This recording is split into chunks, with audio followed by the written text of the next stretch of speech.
Shalom saudaraku yang dikasihi oleh Tuhan, berjumpa kembali dengan saya di channel ini. Terima kasih telah mendukung perkembangan channel ini dengan cara subscribe, memberikan like, sehingga video di channel ini direkomendasikan oleh YouTube untuk menjangkau banyak orang, dan teman-teman boleh memberikan komentar yang cerdas, sopan, yang menghormati orang lain sesuai dengan konten yang saya upload. Dan saya minta kabar teman-teman untuk terus mendukung saya dengan cara men-share video dari channel ini di berbagai media teman-teman, sehingga ada banyak orang yang mendapatkan informasi dan kebenaran yang disampaikan melalui channel ini. Tuhan memberkati kita. Terima kasih.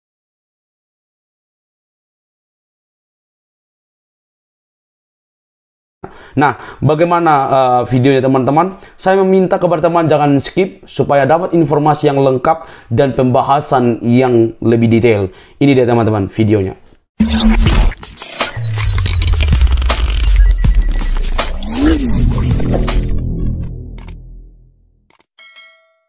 akan mulai acara ini.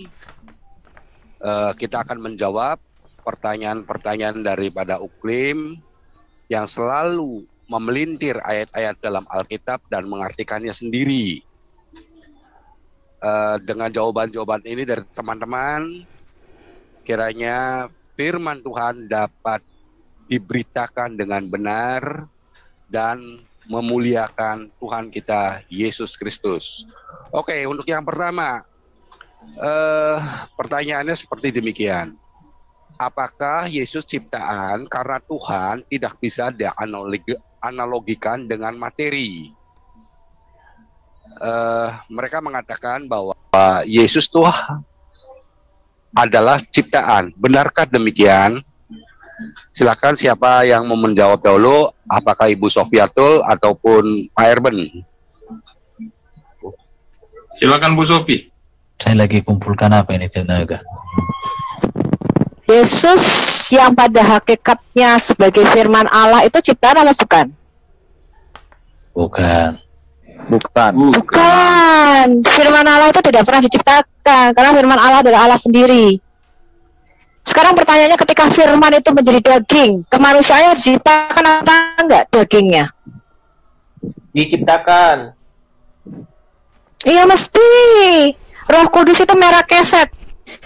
Ketika dikatakan Roh Kudus turun ke atas Maria supaya Maria bisa mengandung, itu sama seperti yang dikatakan di Kejadian 1. Makanya kalau kita mau melihat di mana Yesus, kita mesti balik back ke Taurat. Di Kejadian 1 ayat kedua, ya, sebelum Tuhan berfirman Yehior Vayior Viruach Elohim merah kefet al penei habayim, dan Ruach Elohim merah kefet, dia melingkupi. Ya, itu adalah analogi yang sama ketika dikata Roh Kudus turun atas Maria. Bukan meniup-niup farjaha ya. Kalau di dalam Quranmu farjahanya Maryam ditiup. Bukan. Kenapa kedagingannya harus diciptakan, teman-teman? Yang namanya materi itu pasti diciptakan. Makanya dikatakan di dalam Ibrani, ketika aku datang ke dalam dunia, maka engkau menyediakan tubuh bagiku. Betul nggak? Tubuhnya Yesus. Betul. Tubuh itu bukan kekal. Kalau kekal nggak bisa dibunuh. Udeng. Jadi pertanyaannya kadang-kadang, nah ini kadang-kadang pertanyaan dari teman Muslim yang saya geli adalah, Bu Sofiato, coba saya tanya, Tuhan kok bisa dibunuh? Nah, itu pertanyaannya keliru. Yang harus kamu tanyakan adalah Allah kok bisa dibunuh. Pertanyaannya saja sudah keliru. Kenapa? Karena Muslim itu dia tidak bisa membedakan antara Allah dan Tuhan. Dan orang Kristen tidak bisa membedakan antara kealahan dan keilahian Yesus dengan ketuhanan Yesus dan kemanusiaan Yesus. Makanya Anda harus belajar dari kayak Pak Bambang Rusino ya dan sebagainya. Orang Kristen mencampurkan yang namanya kealahan dan ketuhanan. Maka tidak bisa jelasin. Ketika kita makan Yesus Tuhan, asosiasi mereka adalah Yesus itu Allah, Allah SWT. Ngerti tidak ini? Ya, Yesus itu Tuhan karena dia penguasa. Tuhan itu artinya gelar. Kenapa disebut Tuhan? Karena dia Tuhan di atas segala Tuhan, namanya Tuhan, kan gitu. Karena teritori atau dominion kekuasaan Yesus itu surga, bumi, dan neraka. Nah, siapa yang berkuasa di surga, di bumi, dan neraka kalau bukan Tuhan? Ya, nah keilahian Yesus dari mana? Ya karena Dia firman Allah yang di dalam diri Allah, satu jenis, satu hakikat dengan Allah. Nah, ada yang mengatakan ketika Yesus menjadi manusia, Dia kadang-kadang on, kadang-kadang off sebagai Allah. Benar nggak itu? Kadang-kadang on sebagai Allah, kadang-kadang Dia off. Saja kalian pikir nih, saya tidak memaksakan pengertian saya ajak Anda bernalar, berlogika untuk mengerti firman Tuhan. Benar nggak? Ketika Yesus menjadi manusia, Dia kadang-kadang on, kadang-kadang off sebagai Allah. Tidak. Nggak pernah. Yang namanya Allah itu jenisnya. Yesus selalu Allah dulu, sekarang, selama-lamanya tetap Allah. Dia nggak pernah on off sebagai Allah. Wong itu jenisnya, hakikatnya Allah. Makanya Dia kembali kepada Bapa, dari mana tempat Dia berasal. Dia ribut toyo. Dia kembali kepada Allah sebagaimana Dia berasal di dalam Allah sebagai Sang Firman Allah. Dia nggak pernah on off sebagai Allah. Nah, sekarang kita bicara ketuhanan Yesus. Sejak kapan Yesus menjadi Tuhan?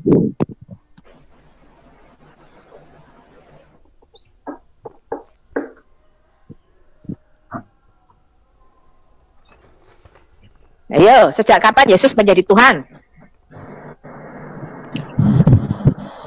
Semula, Bu.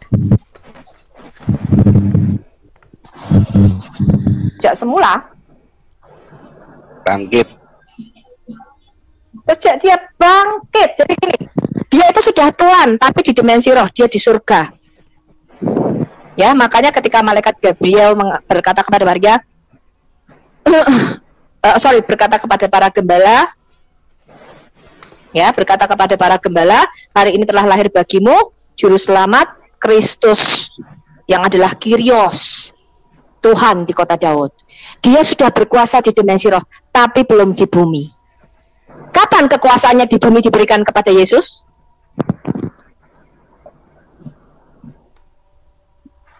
Kisah Rasul 2:36. Setelah bangkit. Setelah bangkit. Dikatakan Allah membuat Yesus yang kamu salibkan itu menjadi Kristus dan Tuhan. Kenapa? Karena kekuasaan atas bumi itu diberikan kepada Adam. Adam itu harusnya menjadi Tuhan atas bumi ini. Dominion. Makanya dikatakan Allah, Amos 8:7 kita lihat.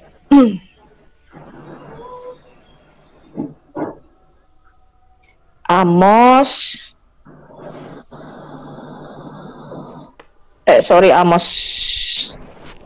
8 ayat 7 apa Amos 7 ayat 8 ya, sebentar ya.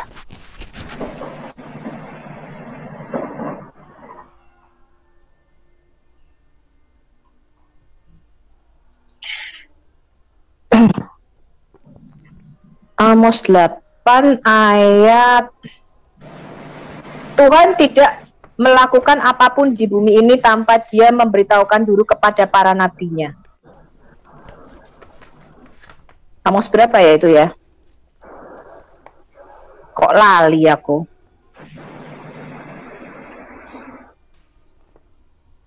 Amos berapa itu? Amos 7 kalau nggak salah.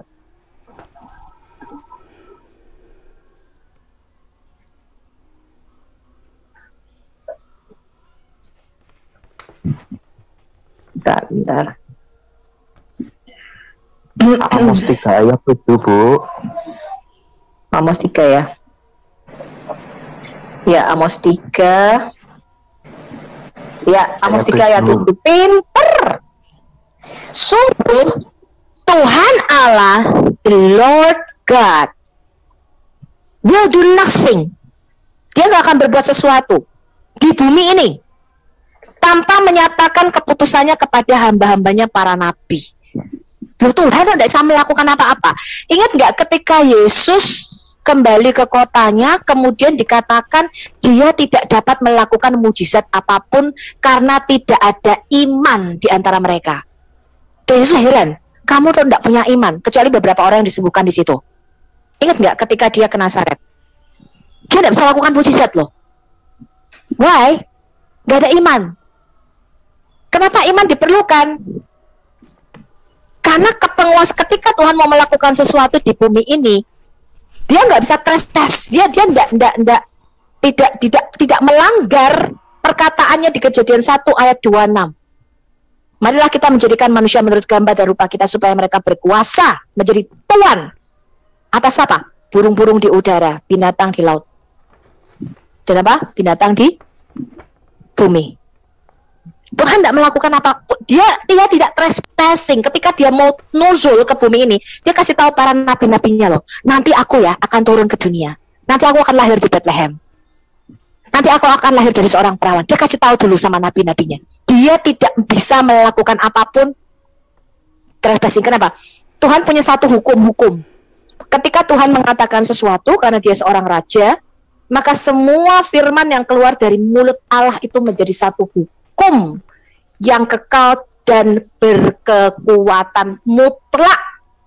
Ketika Tuhan mengatakan biarlah manusia berkuasa, itu tidak pernah ditarik balik. Nggak pernah ditarik balik. Kenapa? Karena manusia harus berkuasa atas bumi ini. Nah, ketika manusia dicobai oleh si ular ini, Tuhan tidak ikut campur. Dia biarin. Kenapa? Dia mau lihat kamu mengeksersis nggak otoritas atas dominion. Ular ini kan binatang yang harusnya di bawah kakinya manusia. Tapi ternyata kita kalah. Adam yang pertama kalah. Yang harusnya kita berkuasa, kita jadi dikuasai sama si iblis. Nah, kekuasaan ini pindah geser. Dikatakan iblis adalah penguasa atau tuan atas dunia ini. Yesus datang, dia tarik balik ke penguasaan, dia ambil kembali. Makanya ketuhanannya atas bumi ini Ngomong gue. baru sah setelah dia bangkit. Matius 28 ayat 18. 18. Kepadaku telah diberikan segala kuasa di surga dan di bumi. Setelah dia bangkit, men. Tidak sebelum itu. Kekuasaannya atas neraka kapan? Ketika dia turun ke dunia orang mati. Dia rebut kunci neraka. Wahyu 1 ayat 7 dan 8. Aku memegang kunci maut dan kerajaan maut. Makanya di dalam Efesus, kita lihat Efesus.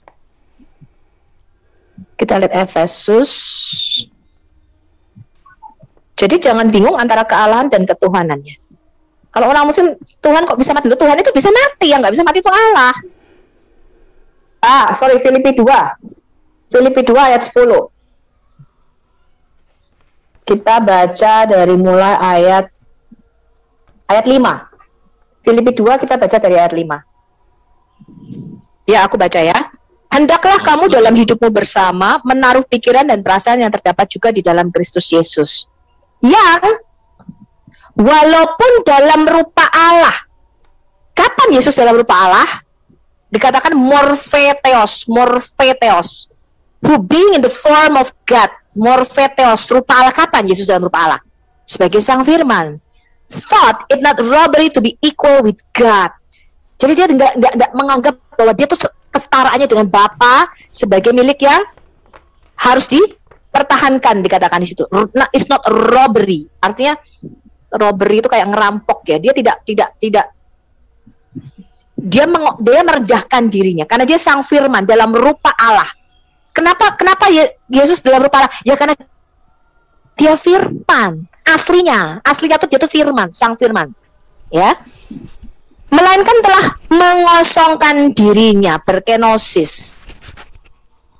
Dia telah mengosongkan dirinya sendiri, mengambil rupa seorang hamba dan menjadi sama dengan manusia. Was made, dibuat sama dengan rupa manusia, makanya disebut hamba. Hamba atau doulos itu artinya karena dia dalam rupa manusia. Ya, maka Yesus disebut manusia atau hamba.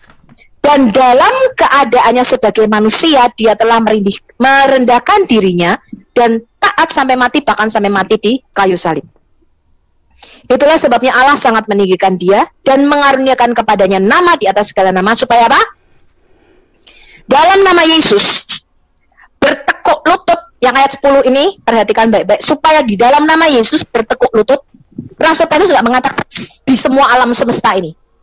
Dia kasih urutannya. Yang pertama, bertekuk lutut segala yang ada di langit. Ini bicara heavenly host. Heavenly host, penghuni surga. Ini bicara mengenai dimensi roh. Ya, jadi dimensi roh itu ada susunannya, ada kerajaannya. Ya, nantilah kalau nanti lebih ingat lagi ya. Jadi itu ada susunannya tuh. Ya, malaikat itu ada yang ofanim, serafim, kerubim, archangel, itu ada susunannya. Ya, ada pemerintahan ya, yang seperti yang dikatakan di Efesus 6. Jadi kerajaan roh tuh, dimensi roh itu ada levelnya, ada tingkatannya. Itu bertekuk lutut di bawah nama Yesus. Ya, Rasul Paulus di Filipi 2 mengatakan apa? Bertekuk lutut yang ada di atas langit dulu. Baru apa? Yang ada di atas bumi. Kapan bertekuk lutut yang ada di atas bumi ini? Ketika Yesus bangkit, segala kuasa diberikan kepada Yesus. Makanya dikatakan, apa yang kamu ikat di bumi ini terikat di surga. Artinya terikat di dimensi roh. Apa yang kamu lepaskan di bumi ini terlepas di dalam dimensi roh. Ya. Dan yang ada di bawah bumi, dia kasih urutannya. Bawah bumi ini mana? Bukan ikan paus ini ya, bawah bumi ya. Bukan kayak Islam ya, bumi ada di atas punggungnya ikan paus. Bukan, di bawah bumi ini bicara mengenai hell. Ya, ketika Yesus turun ke dunia orang mati, ya dikatakan dia memproklamasikan Injil bahwa dia sudah datang. Dia bukan menginjili dunia orang mati ya. Tidak ada yang namanya penginjilan orang mati. Ya, jangan dipelintir kata-kata saya, jangan protes bikin video berjam-jam respon saya. Ya, tidak ada penginjilan atas dunia orang mati. Mati ya matilah, ya. Tapi ketika dia turun itu kata yang dipakai adalah dia proclaim. Karena pada waktu sebelum zaman Yesus semua orang mati itu ada di Seul. Di Seul itu adalah lembah kematian yang dikatakan Raja Daud. Dunia orang mati. Itu semua orang-orang kudus nunggu di situ. Nah, ketika Yesus bangkit, dia dikatakan apa? Dia membuat tawanan-tawanan roh. Makanya dikatakan bersama dengan Yesus di dalam kitab Matius ada orang-orang kudus yang bangkit. Ya, bersama dengan kebangkitan. Sekarang apa? Dia membawa tawanan-tawanan roh. Naik, yang tadinya di dunia orang mati, di Seul, dibawa naik bersama dengan kebangkitan Yesus. Bukan menginjili orang mati. Jadi di sini, lihat urutannya nih. Supaya di dalam nama Yesus, bertekuk lutut dulu di mana? Yang ada di langit, di atas bumi, baru yang ada di bawah bumi. Dan segala lidah mengaku Yesus Kristus adalah apa? Tuhan. Jadi ketuhanannya itu ada urutannya. Segala lidah mengaku Yesus Kristus adalah Tuhan bagi kemuliaan Allah Bapa. Kalau Anda tahu prinsip ini, Anda tahu kealahan Yesus, keilahian Yesus, Anda tahu ketuhanan Yesus, Anda tahu kemanusiaan Yesus, orang bingung-bingung nak jelas kembek Muslim. Tapi kalau Anda nggak tahu kealahan Yesus dan ketuhanan Yesus, buat campur aduk jadi satu, ditambah Yesus manusia, tambah pusing, akhirnya nanti kayak dansa mumek, jadi mumek. Kenapa? Karena Anda tidak bisa menjelaskan dengan baik keilahian, ketuhanan, dan kemanusiaan Yesus. Nah, Yesus ini adalah satu-satunya orang yang unik. Tidak ada yang seperti dia. Baik di langit, di bumi, maupun di bawah bumi. Tidak ada yang seperti Yesus. Makanya dikatakan Yesus ini adalah sebuah batu sentuhan dan sekaligus sebuah batu sandungan. Kenapa batu sentuhan dan batu sandungan? Dikatakan Yesus akan menjadi bahan perbantahan sampai dia datang yang kedua kali. Ya, coba kita lihat Lukas.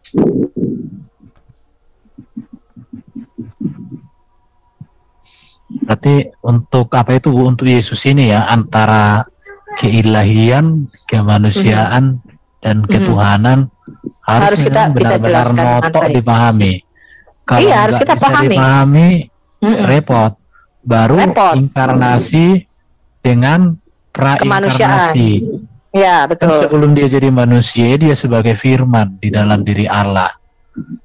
Dan ketika dia manusia yang mulia, sempurna. Dan ketika dia bangkit, mati, tetap dia di dalam kemuliaan itu. Dan nanti datang lagi kan di akhir zaman. Betul.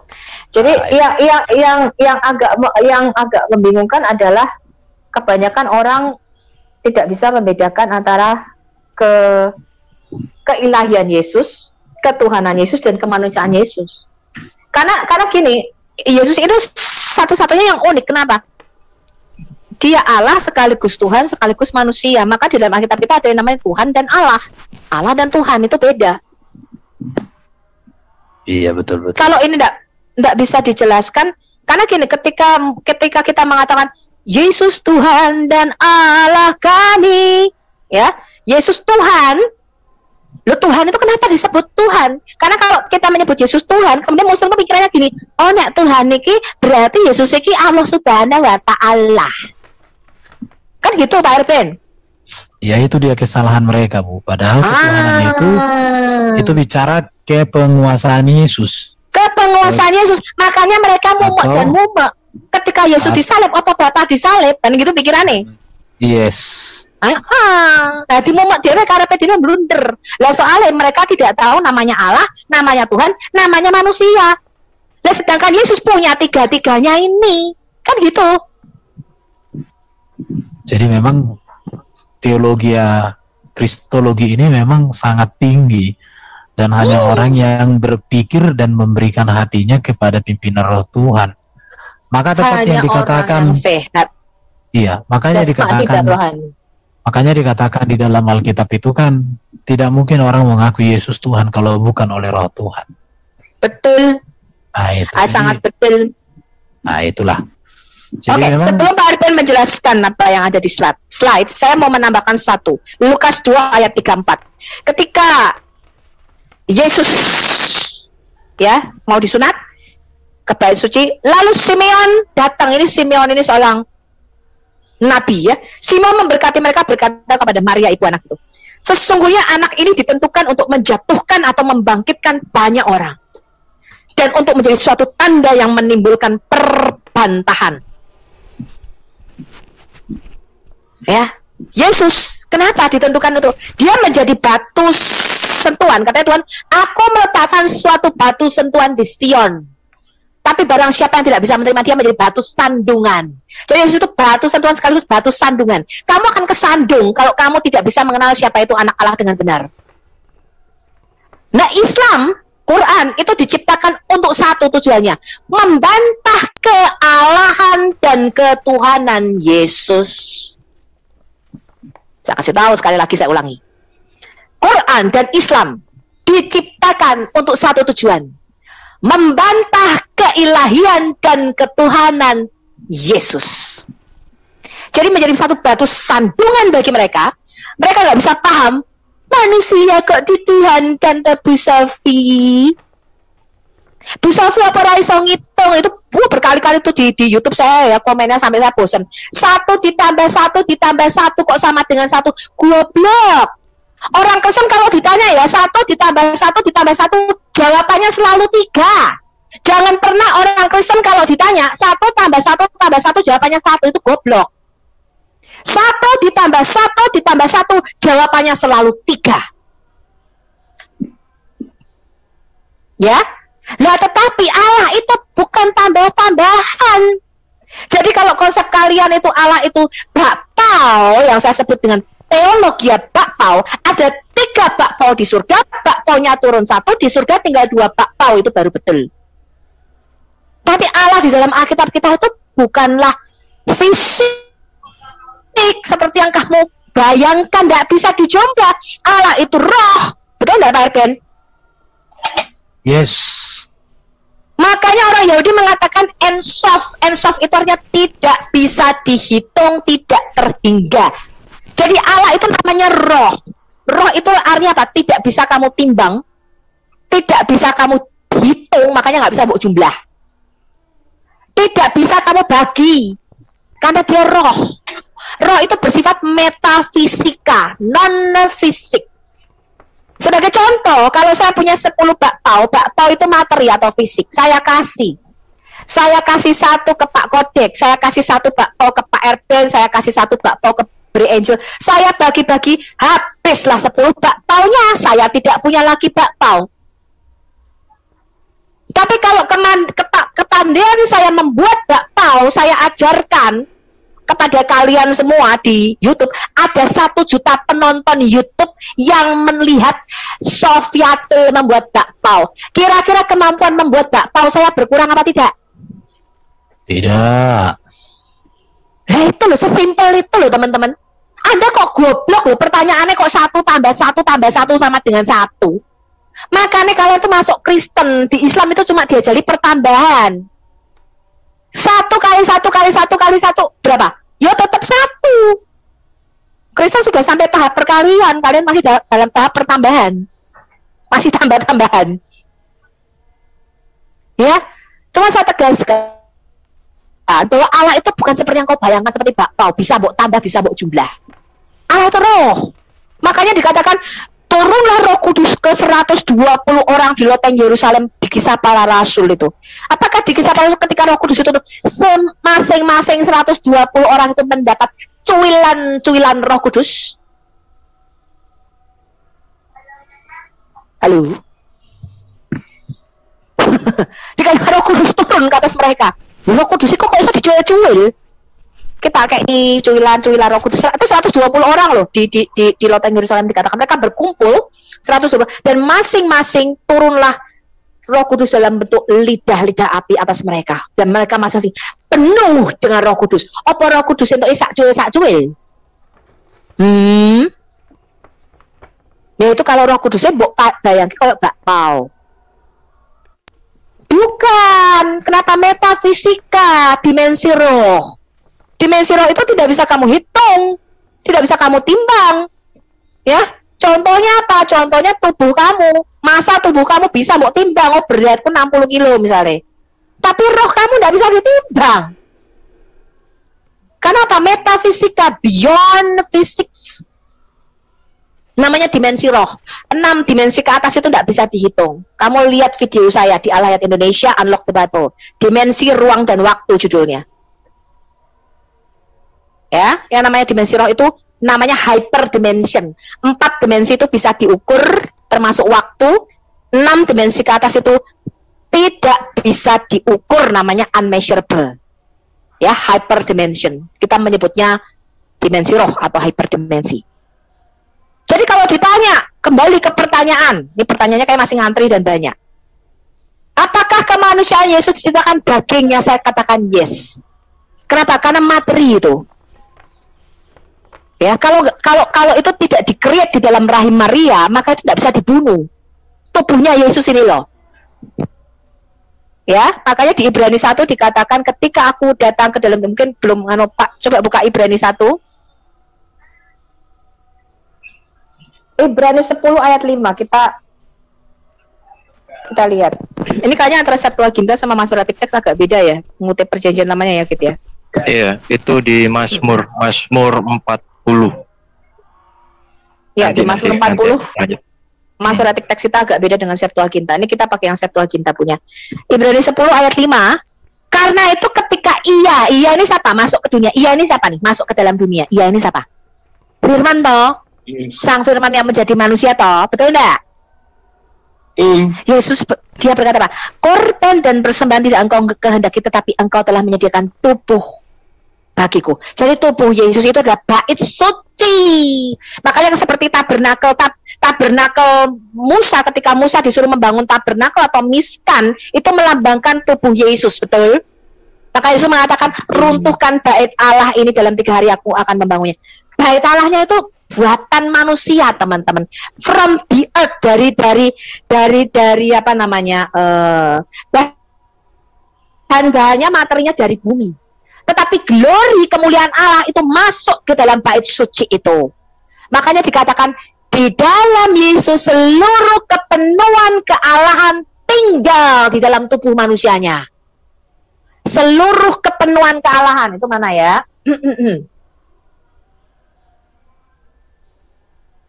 Kolose 1 ayat 19 kita baca dulu. Karena seluruh kepenuhan Allah berkenan diam di dalam Dia, di dalam Yesus. Kolose 2 ayat 9. Kita lihat Kolose 2 ayat 9. in the flesh ya. Jadi kepenuhan kealahan itu tinggal in the flesh, di dalam tubuh daging. Tadi loh, firman yang menjadi daging. Kolose 2 ayat 9. Ya.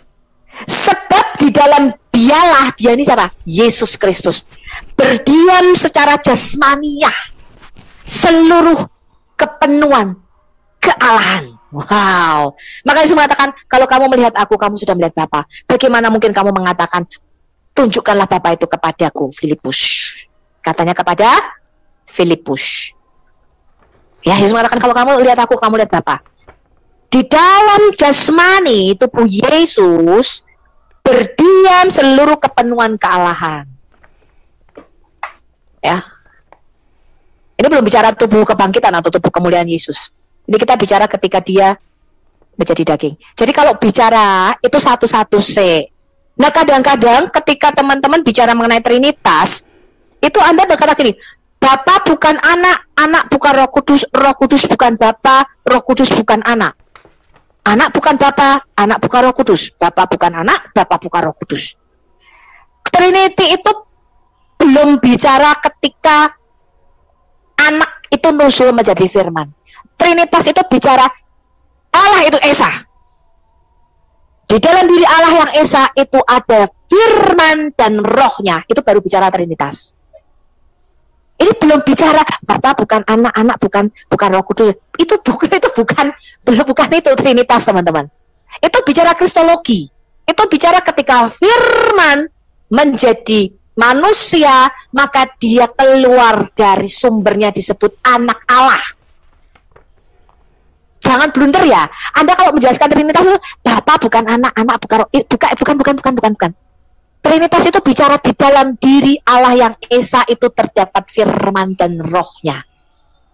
Bisa dibedakan tapi tidak bisa dipisahkan.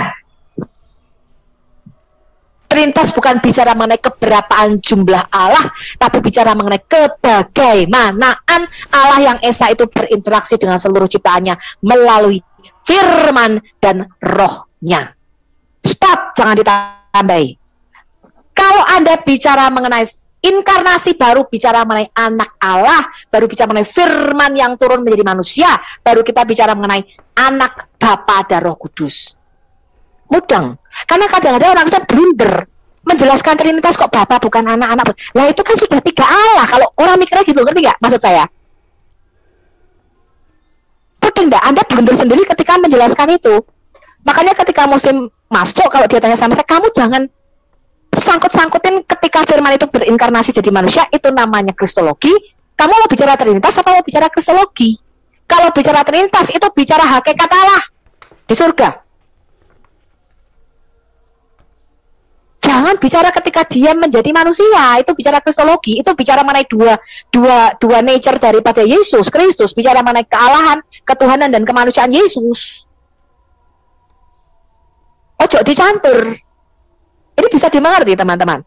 Karena Anda blunder sendiri ketika menjelaskan Trinitas, Bapa bukan anak-anak bukan Roh Kudus. Orang bingung, ono telu tapi kok siji tapi kok telu.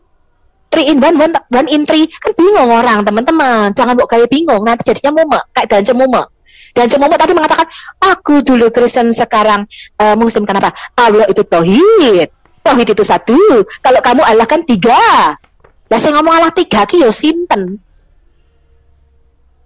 Ketika menjelaskan Trinitas, kita bukan bicara kristologi. Ketika firman itu nusul jadi manusia, namanya itu kita bicara kristologi inkarnasi. Belum sampai ke situ satu-satu. Bicara Trinitas adalah bicara Allah yang Esa, di dalam diri Allah yang Esa terdapat firman dan rohnya. Stop. Nah, baru bicara firman nusul menjadi manusia. Ya, ojo mbok campur Bapa bukan anak-anak bukan Roh Kudus. Bingung wong, oke ono telu ono siji tapi telu. Langsung gini, aku ora nyampe ndasku Bu Sofi. Ya memang. Sampai di sini bisa diterima, kalau ada yang tidak terima ya enggak apa-apa. Silakan Pak Arvin, kita bicara slide tadi kalau Pak Arvin menambahi kealahan, ketuhanan dan kemanusiaan Yesus. Sebaiknya kita ke pertanyaan berikutnya aja Bu, karena menurut saya apa yang disampaikan Ibu sudah jelas. Jadi mereka tidak mengerti Tritunggal yang kita pahami. Jadi selalu mereka berpikir seperti yang mereka pahami. Ya mereka belajar dari orang sesat, kita belajar dari yang benar. Itu aja. Jadi mungkin lanjut aja lah kayak topik berikut. Iya, karena orang Kristen sendiri ketika menjelaskan Tritunggal memakai Bapa bukan anak, anak bukan Roh Kudus, itu kan jadi membingungkan orang. Trinitas bicara mengenai Allah yang Esa. Harus diawali dari Allah yang Esa memang. Betul. Itu lebih tepat. Allah yang Esa, di dalam Dia ada Roh dan Firman-Nya, bisa dibedakan tapi tidak bisa dipisahkan, ya, distingsi non separati, ya. Itu yang harus kita jabarkan. Stop sampai di situ, jangan ngomong kemana-mana. Itu Trinitas. Trinitas bukan bicara keberapaan jumlah Allah, tapi bagaimana Allah yang Esa itu, ya. Nah, kalau bicara anak Allah, Firman Allah, apakah Yesus itu Bapa? Yesus bukan, bisa dibedakan. Nggak bisa. Lah itu nanti bicara ketika Firman itu nusul jadi manusia tuh, Anda harus pisahkan teman-teman. Kayak ini loh tadi Pak Erben membuat slide kealahan Yesus, ketuhanan Yesus dan kemanusiaan Yesus. Kalau tidak seperti itu nanti mumek jadinya. Ya, oke, silakan. Ini bro, apa mau ditambahkan, monggo? Ya, Shalom Alaikum. Ya, aku cuma nambahin tentang apa? Ini pentingnya di dalam iman ya, iman Yudaisme maupun di kekristenan tentang miskan gitu ya. Kalau kita melihat dasarnya dulu, yaitu aku cuma menambahin berapa ayat aja ya, yaitu khususnya di dalam Perjanjian Lama itu. Kalau kita melihat di dalam Yohanes 1 ayat 14, di situ kan dikatakan, boleh minta tolong di share screen, brother.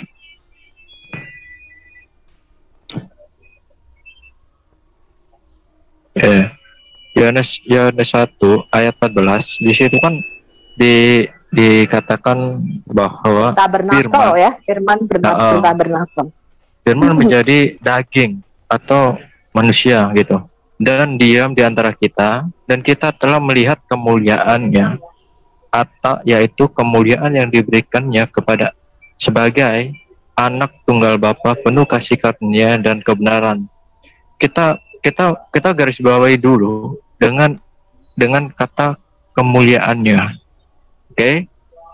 Kita kembali ke Perjanjian Lama, di mana di dalam Keluaran 40, di mana kemah suci ya, atau miskan itu penuh dengan kemuliaan Tuhan, yaitu di dalam Keluaran 40 ayat 34 sampai 38.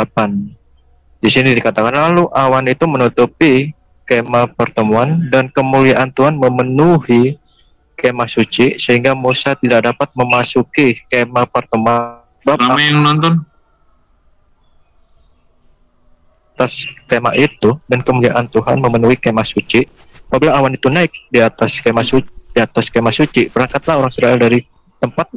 Bisa pula pengaruhnya di situ ya. Tempat mereka berkemah, tetapi jika awan itu tidak naik, maka mereka pun tidak berangkat sampai hari awan itu naik, sebab awan Tuhan ada di atas kemah suci pada siang hari, dan pada malam hari ada api di dalamnya di tempat seluruh umat Israel pada setiap tempat mereka berkemah. Jadi kemuliaan Tuhan itu memenuhi kemah suci, dan itu pun di sekitarnya itu bangsa Israel, di mana kita melihat di dalam bilangan itu kan ada tiap-tiap petakan gitu kan.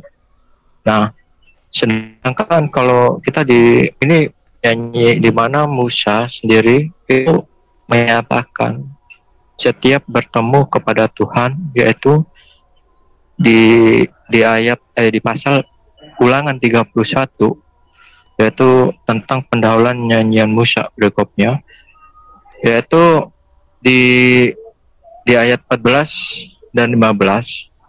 Jadi itu kan dikatakan, kemudian firman Tuhan kepada Musa, sungguhnya sudah dekat waktunya bahwa engkau akan mati, maka panggillah Yosua dan berdirilah bersama-sama dengan dia dalam kemah pertemuan, supaya aku memberi perintah kepadanya. Lalu pergilah Musa dan Yosua berdiri dalam kemah pertemuan, dan Tuhan menampakkan diri di kemah itu, dalam tiang awan, dan tiang awan itu berdiri pada tiang kemah.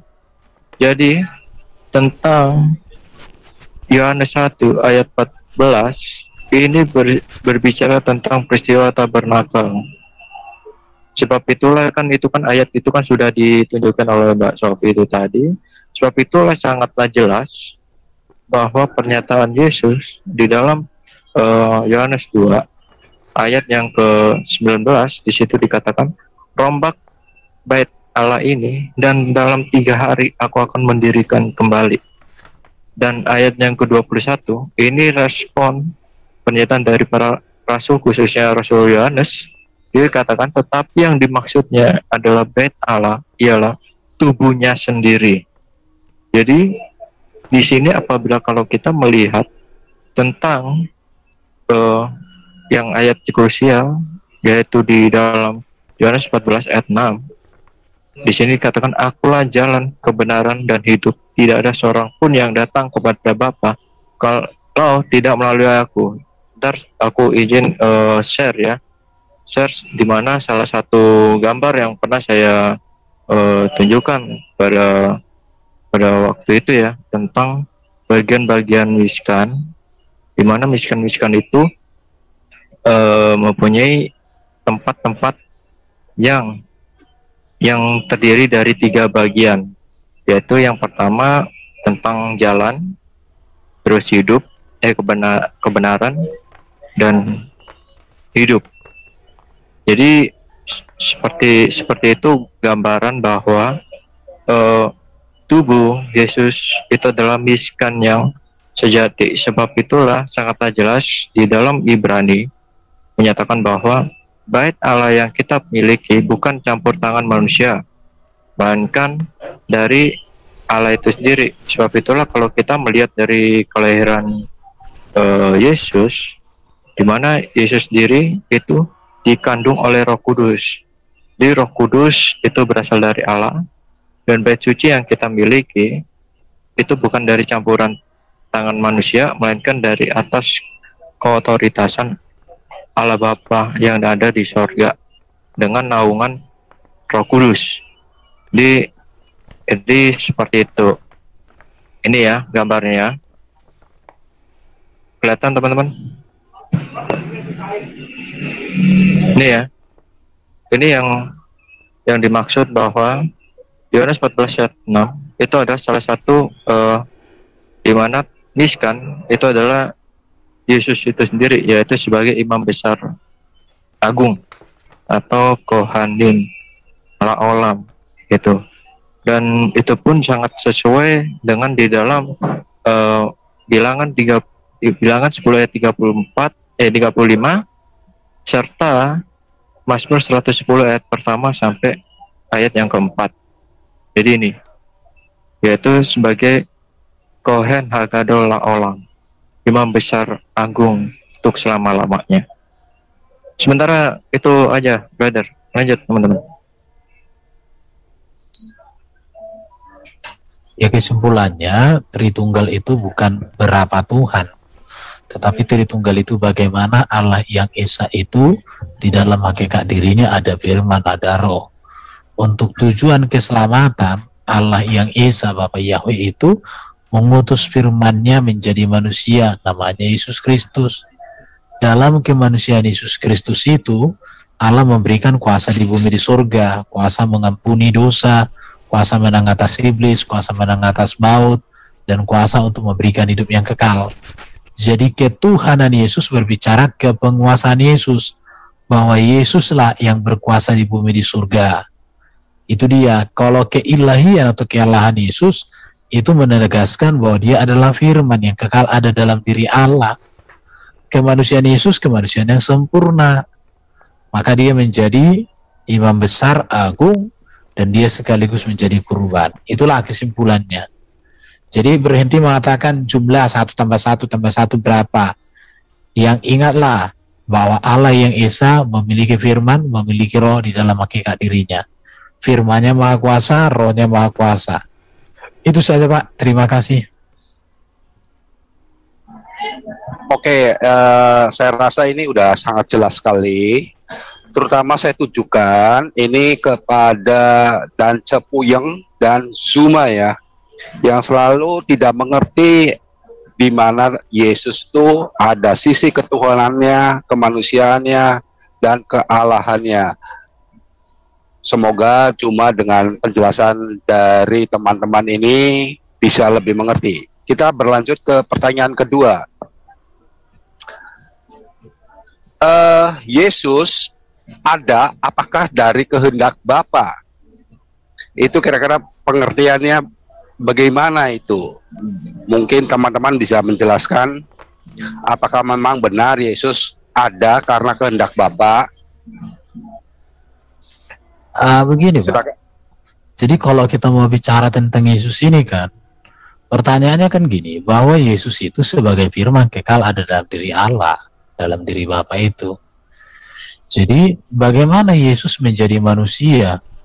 Ya ada satu visi daripada Bapa itu sendiri untuk menyelamatkan. Jadi kalau dikatakan apakah Yesus ada dari kehendak Bapa, bukan begitu, pertanyaannya itu salah. Lebih bagus bertanya, untuk apa Bapa mengutus firman-Nya menjadi manusia? Maka nanti kita bisa lihat itu di dalam Yohanes pasal 1 itu. Ya, Yohanes pasal 1 kan jelas. Di dalam Yesus Allah memberikan kepada kita kasih karunia demi kasih karunia. Itu jelas sekali, saya coba buka ya. Itu lebih bagus. Jadi apakah Yesus dari kehendak Bapa itu? Pertanyaannya kurang tepat. Jadi perhatikan, jadi untuk apa firman dihadirkan menjadi manusia? Dikatakan di dalam Dialah ada hidup, dan hidup itu adalah terang manusia. Berarti kehadiran Yesus untuk memberikan hidup. Kenapa diberikan hidup? Karena manusia sejak jatuh dalam dosa dikatakan itu mati, terpisah dari Allah, dan menuju kebinasaan. Yesus datang memberikan hidup. Baru hidup itu adalah terang manusia. Tanpa Yesus manusia ada dalam kegelapan. Tetapi dalam Yesus manusia memperoleh terang itu sendiri.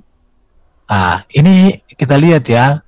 Baru dikatakan lagi di sini, terang yang sesungguhnya yang menerangi setiap orang sedang datang di dalam dunia. Ada ini. Jadi terang yang sesungguhnya. Jadi terang yang sesungguhnya itu Yesus itu. Yang terang yang tidak sesungguhnya itu yang bertentangan dengan Yesus. Atau terang yang tidak sesungguhnya terang matahari lah, atau terang lampu. Iya. Jadi ini dia yang harus diperhatikan. Oke, saya mau lihat lagi ya. Ada di sini seorang mulia di Yohanes, ada kasih karunia demi kasih karunia dikatakan di sini. Sebentar. Ini. Jadi ayat 16 ya.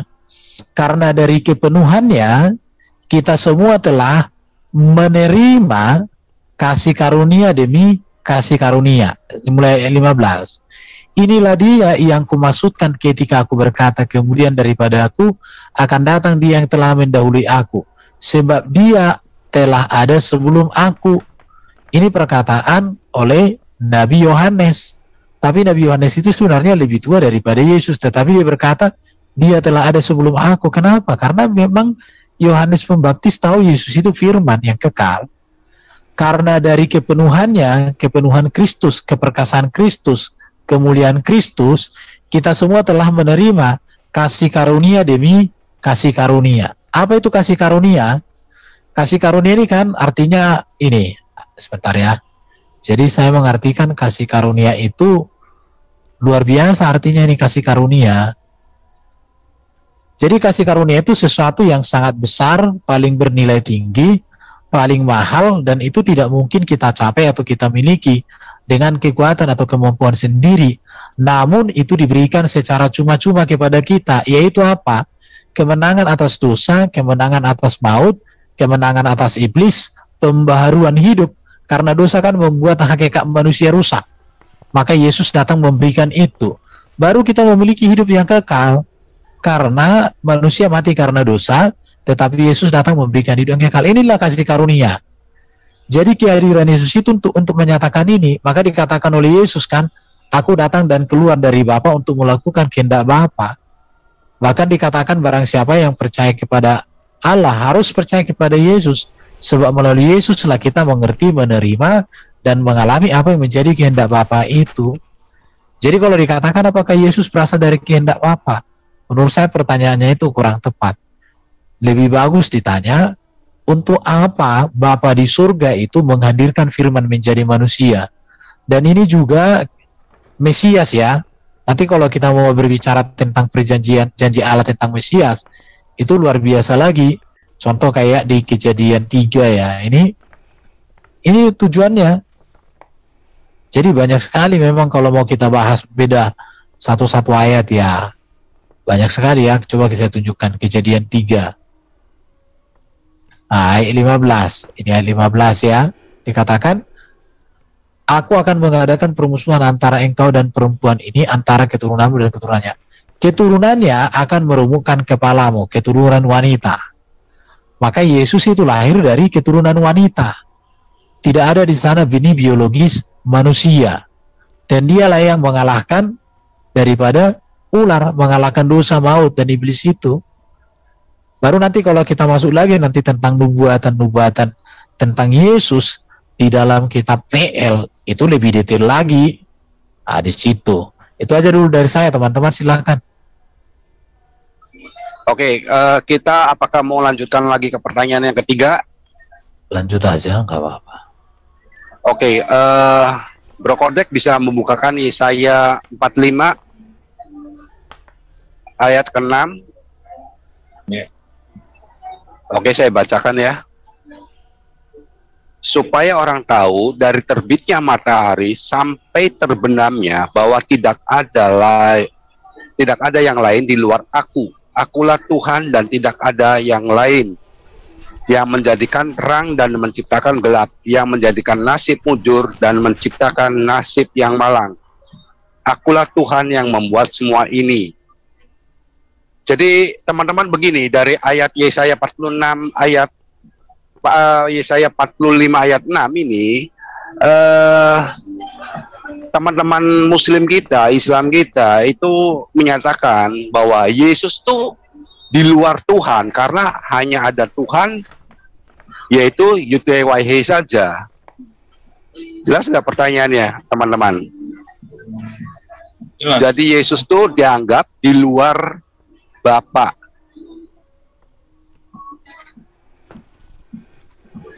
Jadi ini Pak, jadi kata Tuhan di sini kan, ini kan diterjemahkan dari kata YHWH,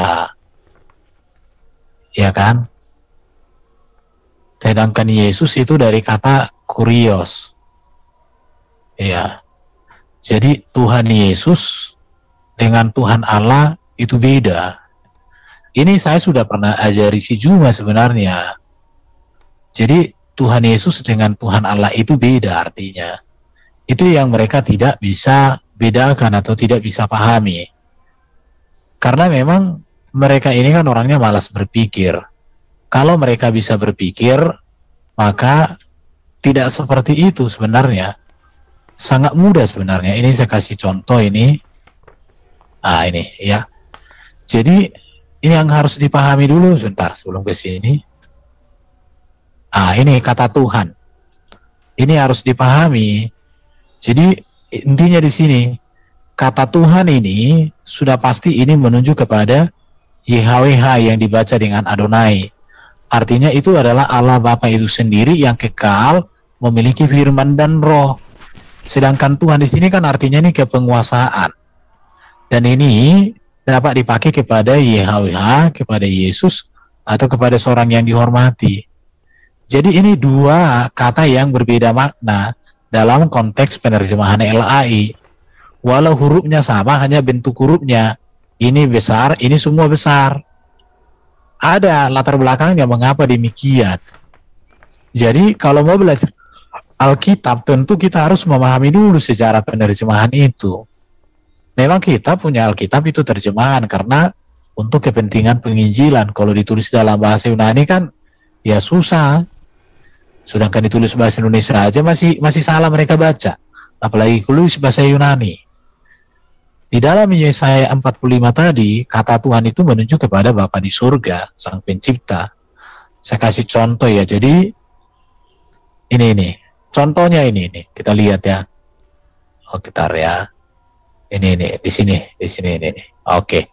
Ini kata Tuhan, ini kata gelar kepenguasaan. Dan ini terjemahkan dari kata kurios.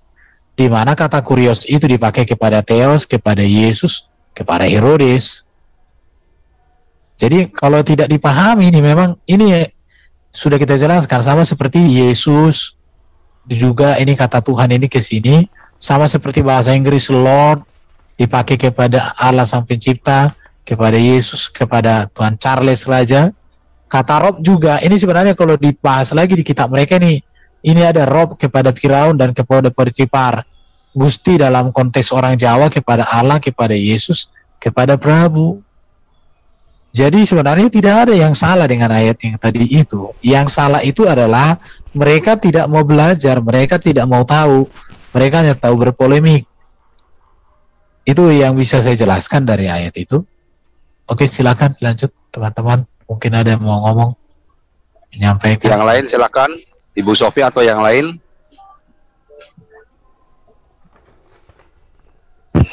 Yesus itu bukan di luar Yahweh. Yesus itu keluar dari Yahweh. Ya, bukan Allah yang lain. Jadi di dalam Alkitab kita, teman-teman, Yahweh itu ada yang tidak kelihatan, yang di surga. Orang Israel menyebutnya Bapa. Ada Yahweh yang selalu menampakkan diri di bumi. Dan dalam teologi Yahudi dikatakan Sang Firman. Sampai sini paham enggak ini? Saya kasih Anda contoh. Jadi Yesus itu bukan di luar Yahweh. Yesus itu keluar dari Yahweh, tapi bukan di luar Yahweh. Saya kasih contoh ya, Yesus itu adalah Yahweh itu sendiri. Di dalam Alkitab kita, teman-teman, ya, Alkitab itu mengenal yang namanya Adonai Yahweh. Yang tadi dijelaskan Pak Erben. Ya, Adonai Yahweh itu Tuhan Allah. Adonai, Adon itu Tuhan Yahweh. Di dalam Alkitab kita mengenal yang namanya Adonai Yahweh, mengenal yang namanya Firman Yahweh, dan mengenal yang namanya Roh Yahweh. Ini bisa dipahami enggak ini? Jadi kalau dikatakan Yesus itu di luar Yahweh, ya udah, Yesus itu firmannya Yahweh, kok bisa di luarnya Yahweh? Sampai sini mudeng. Di dalam teologi Yahudi, Yahweh itu ada yang nggak kelihatan. Mereka menyebutnya Ab, mereka menyebutnya Bapa. Yahweh yang nggak kelihatan ini ada di langit, maka dikatakan Tuhan adalah Allah di atas segala Allah, Bapaknya para dewa. Musa menyebutnya Allahnya para Allah, Bapaknya para Allah, Bapaknya para dewa. Mereka menyebutnya Af dalam bentuk maskulin. Itu menggambarkan Yodevave yang nggak kelihatannya di surga. Lalu yang selalu menampakkan diri di bumi ini siapa? Yahweh juga namanya. Di dalam teologi Yahudi menyebutnya Firman Yahweh, Dafar Elohim, Memranya Yahweh. Memra itu artinya penampakan diri. Bahasa kerennya, bahasa Jermannya Theophany, Christophany, whatever you want to call it. Jadi Allah itu berinteraksi dengan ciptanya. Dia tidak naik, turun, enggak. Allah itu ada yang di langit di atas, yang disebut apa? Yang bersama kita namanya Sang Firman, yaitu Immanuel. Yang di dalam kita namanya Roh Kudus atau Roh Yahweh. Itu kata Alkitab. Itu Yahweh Tuhan kita. Jadi sekali lagi, Yahweh itu bukan bakpao.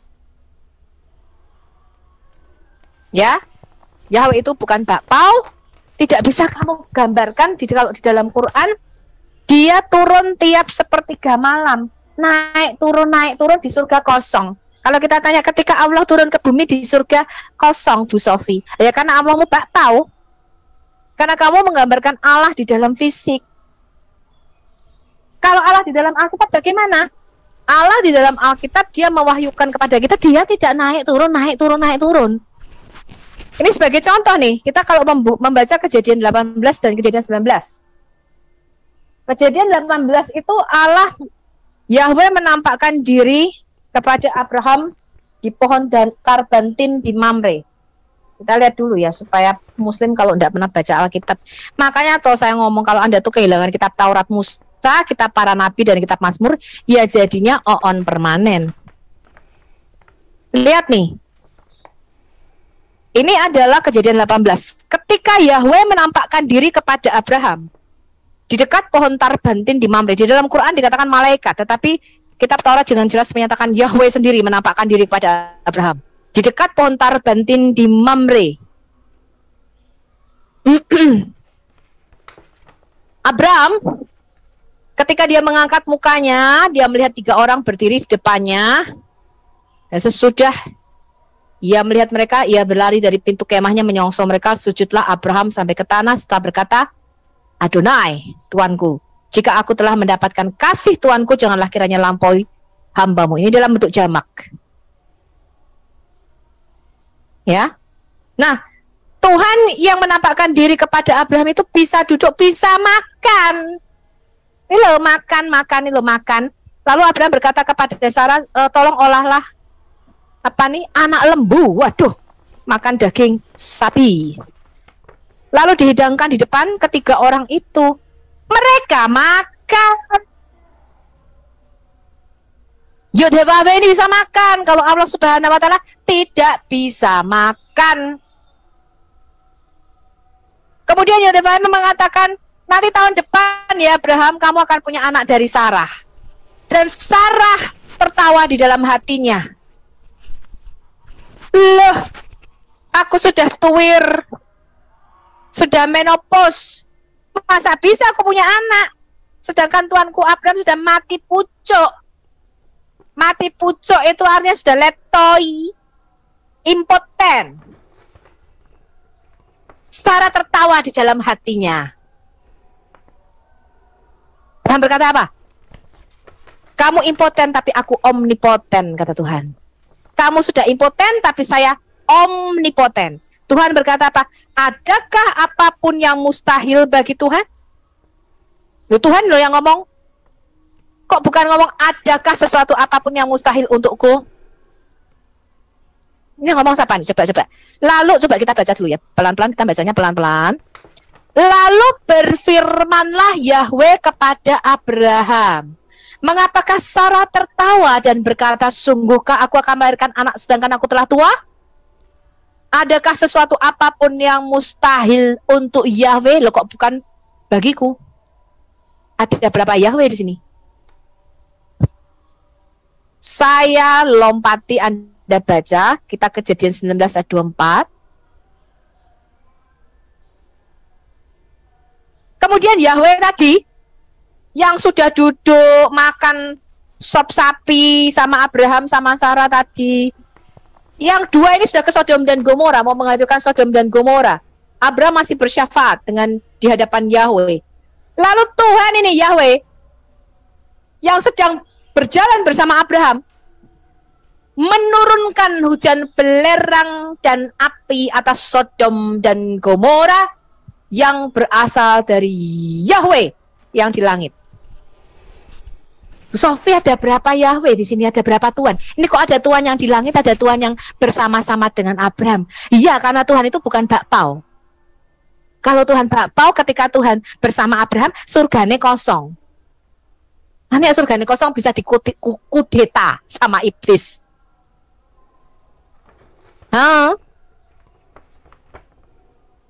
Ada berapa Yahweh di sini?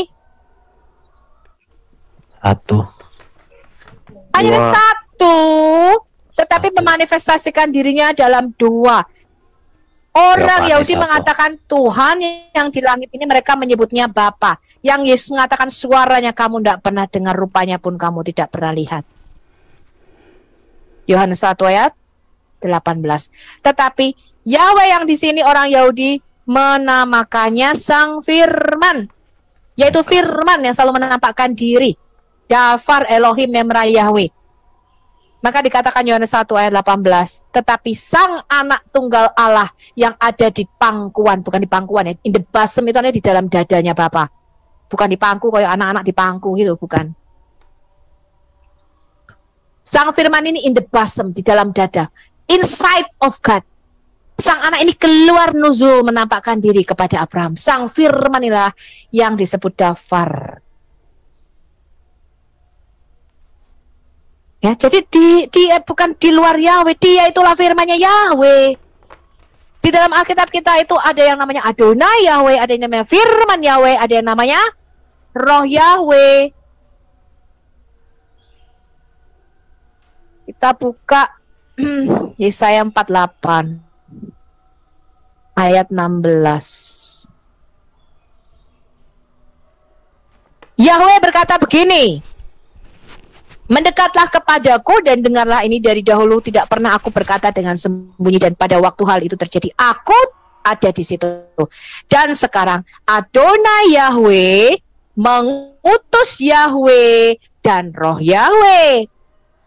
Jadi perjanjian lama itu Bapa mengutus sang firman Adonai Yahweh, itu mengutus sang Yahweh dan Roh Yahweh.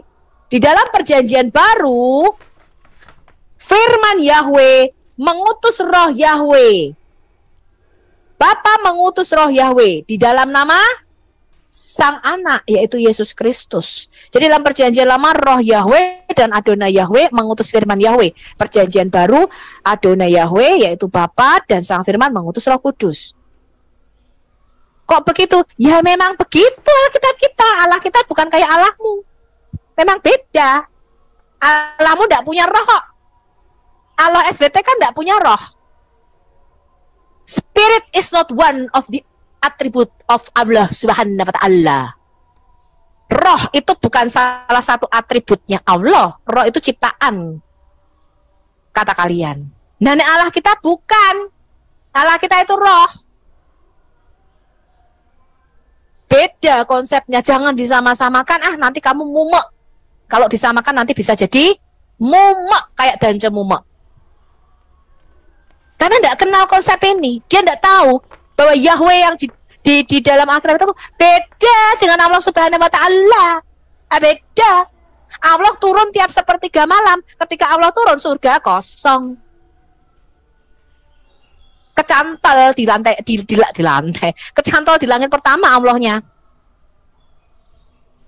Mana Alkitab tidak pernah begitu. Alkitab itu mengatakan ada Allah yang di surga namanya Bapa, Allah yang bersama kita namanya Immanuel, dan Allah yang di dalam kita namanya Roh Kudus. Kok begitu? Lah memang begitu, Alkitab ngomongnya begitu kok. Makanya dikatakan baptislah di dalam nama Bapa, Anak, dan Roh Kudus. Itulah Allah yang satu dan esa itu. Jadi Yesus bukanlah di luar Yahweh. Sebagai sang firman dia satu dengan Yahweh. Namanya aja firmannya Yahweh. Kayak firmannya Sofiatul. Masa bukan Sofiatul? Ya pasti Sofiatul. Rohnya Sofiatul. Ya mesti Sofiatul. Saya rasa cukup jelas. Dan saya ada banyak menjelaskan mengenai bahwa Yesus adalah Yahweh itu sendiri. Salah satunya adalah video saya yang kemarin. Ini kalau Anda lihat, ini silsilah Kejadian 5. Ini nama-nama ini Adam, Set, Enos, Kenan, Mahalalel, Yared, Enoch, Metusalah, Lameh, Noah. Itu mempunyai arti. Saya nggak usah jelaskan satu-satu, Anda lihat video saya. Apa artinya ini? Artinya adalah manusia ditetapkan fana menderita, tapi Tuhan yang diberkati akan turun dan mengajar bahwa kematiannya akan membawa yang putus asa mendapatkan penghiburan. Itu adalah arti nama-nama di Kejadian 5 ini. Dan sekarang kapan Tuhan turun dan mengajar ini? Di dalam Yohanes 6 ayat 44 sampai 46 dikatakan, tidak ada seorang pun yang dapat datang kepadaku jikalau ia tidak ditarik oleh Bapa yang mengutus aku, dan ia akan kubangkitkan pada akhir zaman. Ada tertulis dalam kitab nabi-nabi. Yesus mengatakan nih, ini pulpen merah, tinta merah. Perkataan Yesus. Ada tertulis dalam kitab nabi-nabi, dan mereka semua akan diajar oleh Allah. Loh, kapan Allah jadi guru? Kapan Allah jadi rabi? Kalau di kita adanya Rabbi Dave Van Zonen. Loh, ini kapan arah menjadi Rabbi di sini? Dan setiap orang yang telah mendengar dan menerima pengajaran dari Bapa datang kepadaku, kata Yesus. Hal itu tidak berarti bahwa ada orang yang telah melihat Bapa. Hanya dia yang datang dari Allah, dialah yang telah melihat Bapa. Artinya Yesus sendiri yang datang dari Allah. Loh, kapan kita ini diajar oleh Allah? Dan dikatakan setiap orang yang mau diajar oleh Bapa datang kepada Yesus. Dikatakan di sini nubuatan itu ada di dalam kitab para nabi. Kalau kita melihat Yesaya 54 ayat 13, dikatakan semua anakmu akan menjadi murid Yahweh. Kapan kita jadi muridnya Tuhan? Perasaan kita muridnya Pak Erben. Tapi Tuhan di Yesaya 54 ayat 13 menubuatkan loh, kita semua akan menjadi murid Yahweh. Dan Yesus mengatakan ada tertulis di dalam kitab para nabi, ini lihat nih. Yohanes 6 ayat 44. Ada tertulis. Dan semua orang akan diajar oleh Allah sendiri. Dan setiap orang yang mendengar dan terima pengajaran dari Bapa datang kepadaku. Tetapi hal itu tidak berarti bahwa ada orang yang telah melihat Bapa. Lucu toh? Diajar oleh Bapa, tapi bukan berarti kita melihat Bapa. Tapi kita diajar oleh Sang Firman. Loh, kok bisa begitu? Ya memang begitu.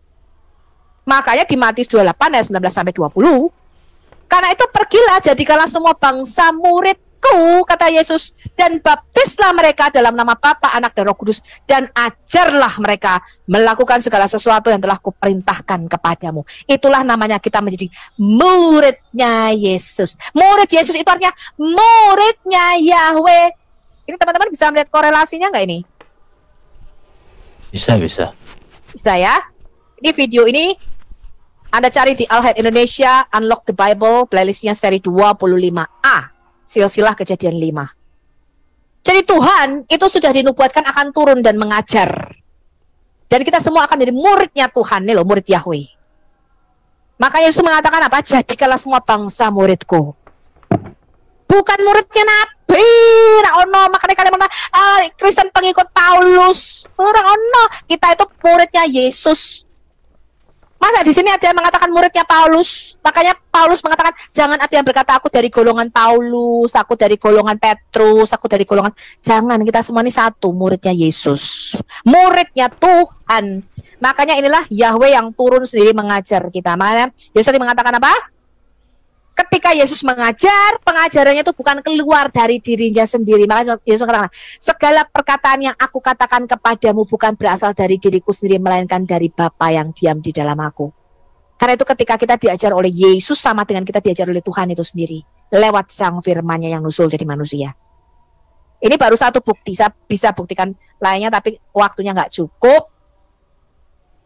Jadi kita lanjut ke pertanyaan berikutnya. Oke, sebentar Bu Sophie ada mau aku tambahkan ya. Jadi teman-teman yang ada di live YouTube, jadi orang Kristen itu kan orang yang suka belajar. Jadi ini kalian baca etimologi kata dan terminologi kata Tuhan.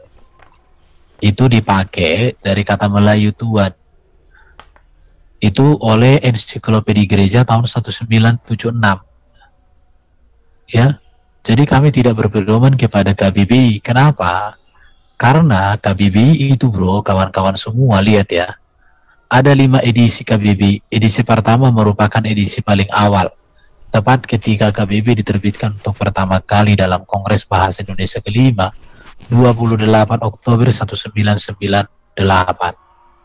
Jadi KBBI pertama kali baru di sini, 1998. Walaupun memang ada yang lebih tua dari sini, tetapi belum disebut KBBI. Sedangkan gereja orang Kristen 1976 sudah ada ensiklopedia populer, dan ini menjadi acuan orang Kristen memakai kata Tuhan. Jadi kalau kalian paksa kami orang Kristen, KBBI kan Tuhan itu namanya Allah ini nih. Apa artinya? Kamu harus memperbaiki logika berpikirmu. Kenapa? Karena kau ingin membalik sejarah. Ini. Sedangkan Alkitab, ini ya, sedangkan Alkitab yang kami gunakan, ini ya, lihat, tahun 974. Ini terjemahan perjanjian baru ini, 1974 ini nih. Penerjemahan perjanjian lama dan penerbitan seluruh Alkitab oleh Lembaga Alkitab Indonesia, ini dia. 1974, sudah ada kata Tuhan di dalam Alkitab. Dan kemudian ensiklopedi sebagai acuannya ada 1976. Sedangkan kalian paksa kami ikut KBBI yang ini 1998.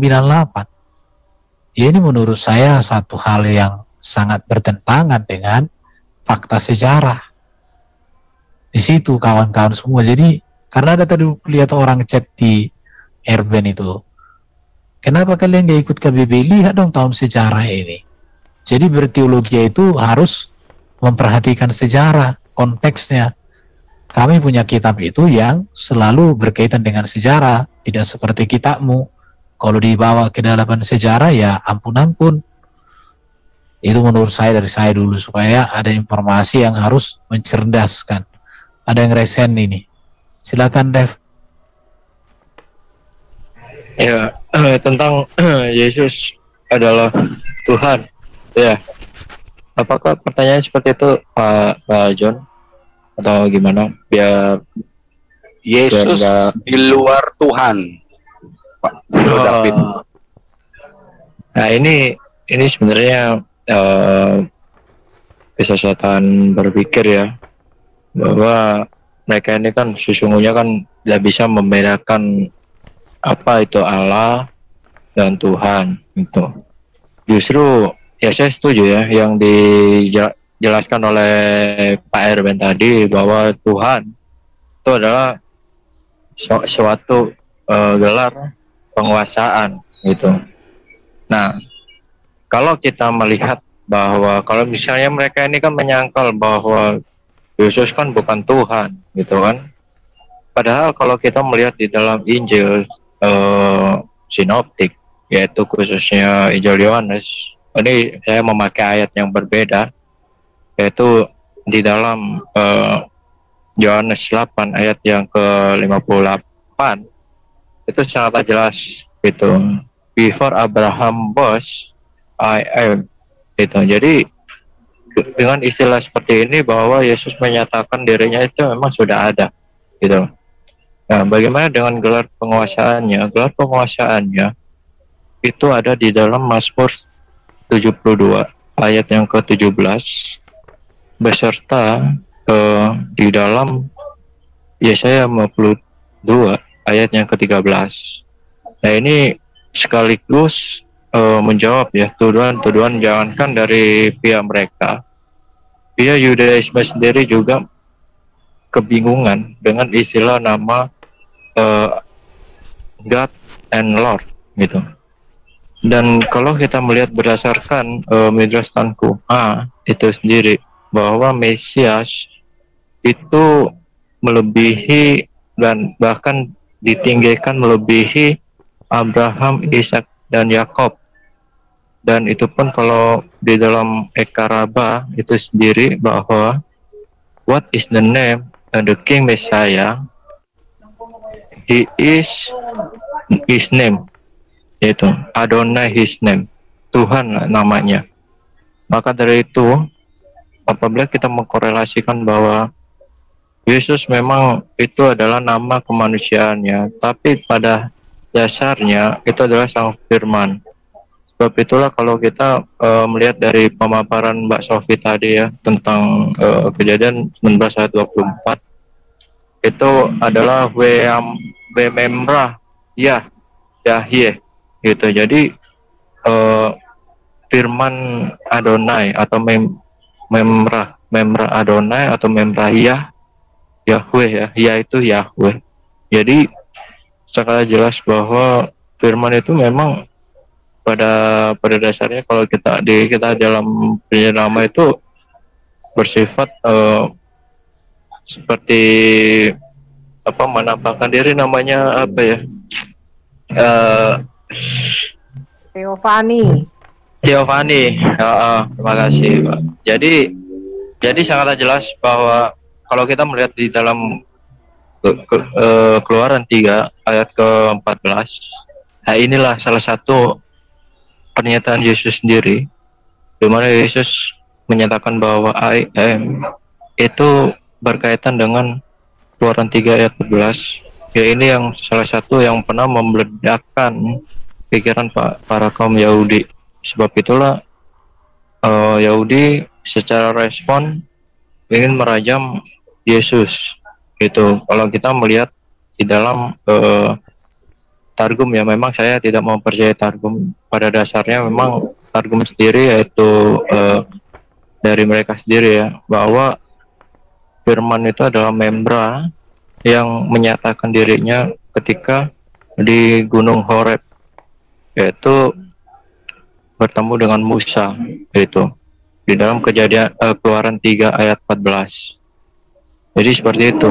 Nah, ini kalau menyatakan bahwa Yesus di luar Tuhan, ini sebenarnya ini salah pertanyaannya, ini ya sangat keliru gitu. Karena mereka menghitung Tuhan itu tunggal. Betul. Ya ini, makanya pertanyaan mereka itu memang sengaja keliru gitu loh. Seharusnya kita meluruskan.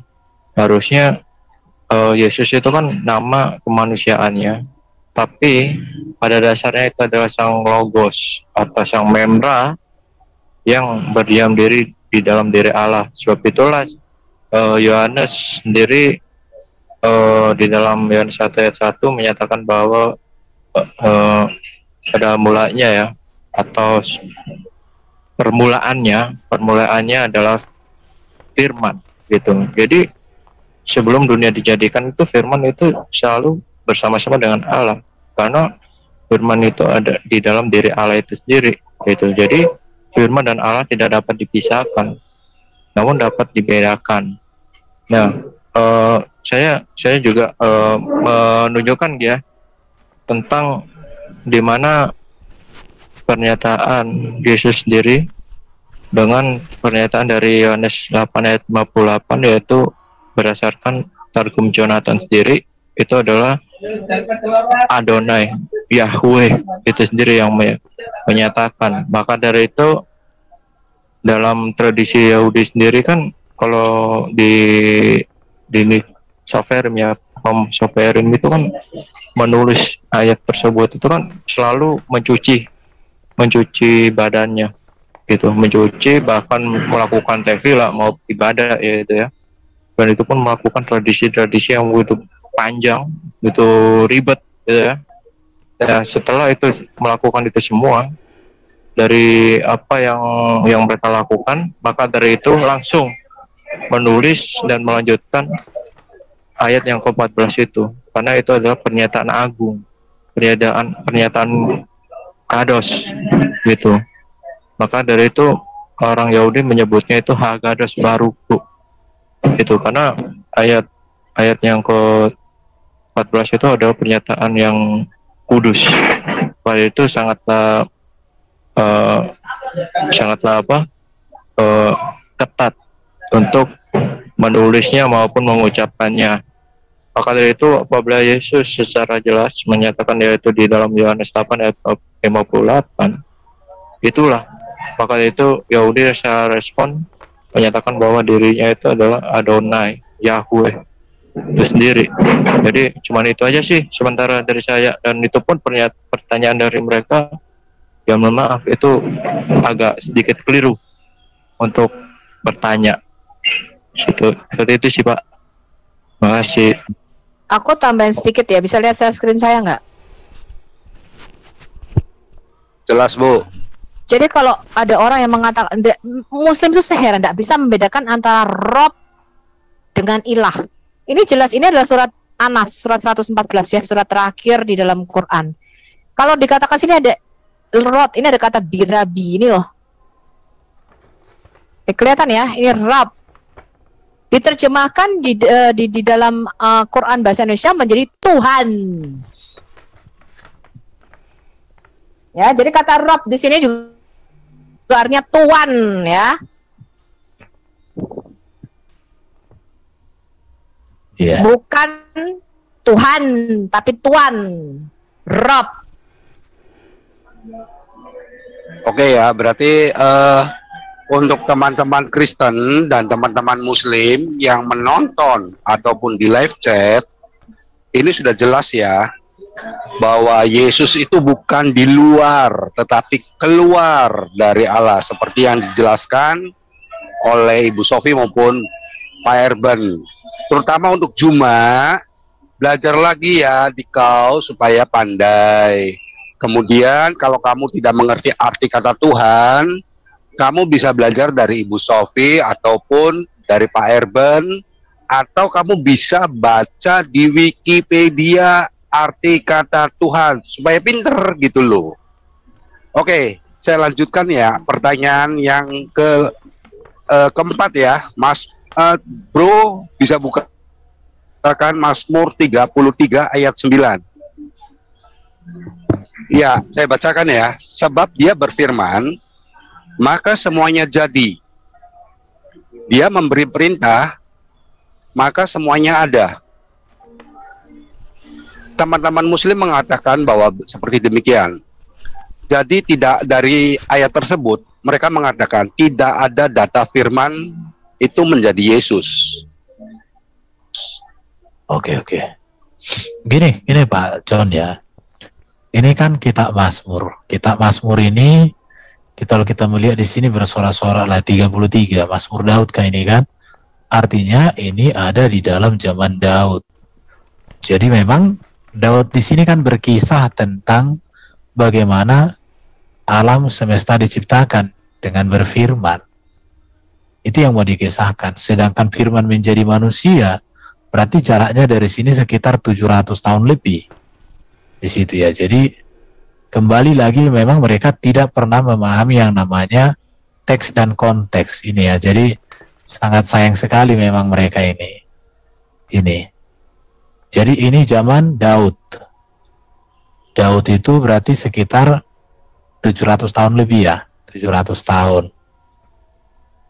Sedangkan Yesus itu lahir itu 5 atau 4 sebelum Masehi. Dan Yesus firman menjadi manusia itu ditulis oleh Yohanes. Jadi kalau mereka katakan tidak ada firman menjadi manusia, ini mereka tidak tahu sejarah ini. Mereka pikir bahwa Alkitab itu seperti Quran mereka diturunkan hanya 23 tahun. Alkitab kita diturunkan itu bukan diturunkan. Alkitab kita dituliskan memakan waktu 1500 tahun mulai zaman Musa sampai dengan PB. Jadi ini yang mereka tidak pahami. Itu yang pertama. Yang kedua, mereka tidak mengerti arti berfirman dengan firman. Ya. Firman di sini kan kata kerja. Sedangkan firman itu kan kata benda. Kenapa firman kata benda? Karena memang firman ada di dalam diri Allah. Kalau ini kata kerja, artinya Allah menyatakan firman-Nya melalui berfirman. Dan ini terjadi ketika menciptakan. Jadi kita lihat ya, bahwa ini berbicara konteks penciptaan. Kita lihat. Jadi ini berbicara tentang, kalau mau dicari lagi di mana firman menjadi manusia, yaitu terjadi pada peristiwa PB. Dalam peristiwa PL itu mulai dari tulisan Musa sampai dengan Maliaki, itu tidak pernah ada firman inkarnasi. Tadi udah dijelaskan di awal bahwa untuk konteks PL itu kan semua teofani. Artinya menampakkan diri sebagai sosok manusia yang mulia. Tetapi kalau di inkarnasi benar-benar dihadir manusia. Maka kita lihat dulu coba ini Kejadian pasal 1. Di Kejadian pasal 1 kan jelas. Pada mulanya Allah menciptakan langit dan bumi. Bumi belum kosong. Berfirmanlah Allah. Jadi berfirmanlah Allah artinya Allah bekerja di sini. Karena berfirman itu adalah bekerja. Mengapa Allah bisa berfirman? Karena Allah memiliki firman. Berarti lebih dahulu firman, baru ada berfirman. Tidak mungkin Allah berfirman kalau dia tidak memiliki firman. Sama seperti si Wanwe, nggak mungkin dia bibirnya ngerocos tanpa dia memiliki kata-kata itu di dalam pikirannya. Apa lebih dulu kata-katanya si Wanwe, baru pikirannya ada, itu namanya terbalik. Itu nggak waras. Saya pikir penjelasannya sederhana ini sebenarnya kalau mereka mau menjadi orang yang mau belajar. Itu aja dari saya. Silakan kawan-kawan menambahkan. Kita lanjut kayak berikut. ayat berikutnya ya. Oke ya, sudah jelas semua ya. Lukas 24 ayat 44. Bro Irben. Dikatakan bahwa dari kitab-kitab itu tidak disebutkan Yesus gitu loh. Lukas 24 ayat 44. Itu nubuatan tentang Mesias, bro. Semua nabi-nabi menubuatkan Mesias. Jelas Yesus mengaku Mesias. Jadi ini aduh gampang banget ini mah. Anak kecil ini pertanyaannya. Ini karena nggak baca Alkitab ini yang nanya-nanya kayak gini. Aduh. Iya. Mereka komprehensif bacanya. Mereka yang baca itu perlu ayat 45 ini. Harusnya digenapi tertulis tentang aku karena Yesus Mesias. Para nabi itu menubuatkan kedatangan Mesias, as simple as that. Sesederhana itu. Iya. Nubuatan tentang Mesias kan banyak di dalam kitab PR. Mulai zaman Adam ada. Bro John, pertanyaannya apa tadi, Bro John? Karena begini loh, mereka mengatakan tidak tertulis Yesus itu di kitab-kitab Taurat ataupun Mazmur, tidak ada kata nama Yesus, itu kan maksudnya. Maunya secara letterless. Yesus kan mengklaim dia Mesias, para nabi menubuatkan Mesias. Tapi sebenarnya kalau tidak dikatakan secara letterless enggak juga ya, karena mereka tahu nama Mesias adalah Yinon atau Yesua bin Nun. Nama Mesias itu Yesua, mereka tahu gitu. Dan David mungkin bisa kasih tahu, beberapa rabi mengerti, tapi itu tidak secara jelas. Oh, nanti Mesias yang datang namanya Yesus. Enggak begitu. Gelarnya aja ada Yesus Kristus, Yesua al-Hamasiyah. Lah para nabi kan menubuatkan Mesias. Makanya Yesus mengatakan ini loh, baca atasnya deh. Baca bawahnya tuh ayat 46. Lalu ia membuka pikiran mereka sehingga mereka mengerti kitab suci. Katanya kepada mereka, ada tertulis demikian, Mesias harus menderita, bangkit dari antara orang mati pada hari yang ketiga, dan lagi dalam namanya berita tentang pertobatan dan pengampunan dosa harus disampaikan kepada segala bangsa mulai dari Yerusalem. Inilah jelas toh ya, iki cetha molo-molo di depan mata kok ora mudeng lo ya. Repot ini, memang kadang-kadang gimana ya, mungkin sudah terlalu lama membaca kitab amburadul. Ya, saya juga kalau baca Quran itu ya tambah mumek. Ya, ketika membaca kitab yang jelas kayak begini tuh mereka jadi mumek. Lah mau jelas tuh ya ada tertulis demikian, Yesus nih lo ngomong Mesias, berarti kan nubuatan tentang Mesias toh. Ya enggak? Kilo ayat 45 46 47 kan jelas toh ini. Mesias itu artinya diurapi. Jadi waktu Yesus. Enggak, mereka Mesias itu artinya mengepel, menyapu, menggosok, mengelap. Mau tak tunjuki arti kata Mesias. Loh, ini Mesias apa babu? Berkaki rata seperti donal bebek. Waktu dibaptis Yohanes kan itu dibilang sama Bapak, ini anak yang aku berkenan, anak yang diurapi. Gimana sih? Lawang mereka menyebut Isa Al-Masih. Al-Masih kan dari kata Mesias. Nah, iki loh ada tertulis loh, Mesias harus menderita dan bangkit dari antara orang mati pada hari yang ketiga, dan lagi dalam namanya berita tentang pertobatan dan pengampunan harus disampaikan. Yesus mengklaim dia Mesias, makanya Yesus mengklaim ada tertulis tentang aku, yaitu Mesias dalam kitab Taurat Musa, kitab Nabi-Nabi dan kitab Mazmur. Lo koyo ngene bae ditakokke. Aduh, lo kalian itu piye to ya muslim. Lah ini lah jelas to ya. Ini piye loh teman-teman, masuk kayak pertanyaannya kayak begini nih si muslim. Lah ini kan baca ayat 44 45 46 aja sudah ngerti jawabannya. Aduh. Kebiasaan comot-comot. Iya bener, comatologi. Udah kejawab ya?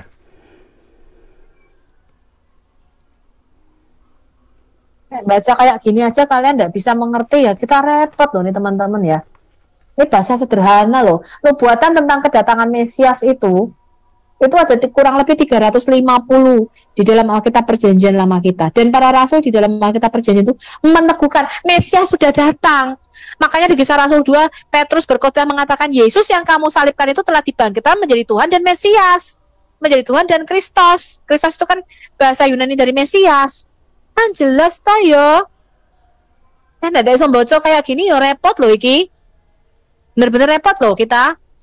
Kalian memang apa bahasa kerennya reading komprehensifnya itu kurang.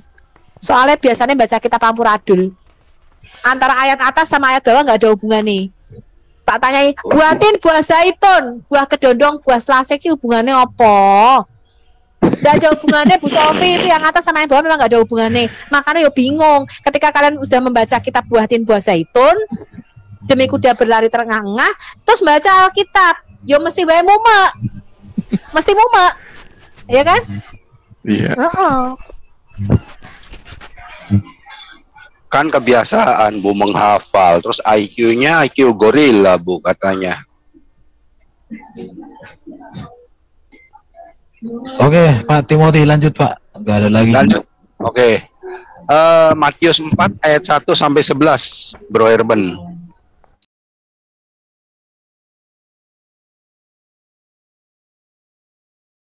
Kalau kamu tidak mengerti Alkitab, kamu wajib bertanya tanpa menjelekkan. Kamu boleh membahas Alkitab, silahkan, tapi jangan kamu memfitnah, lalu menafsirkan tanpa ada datamu yang valid.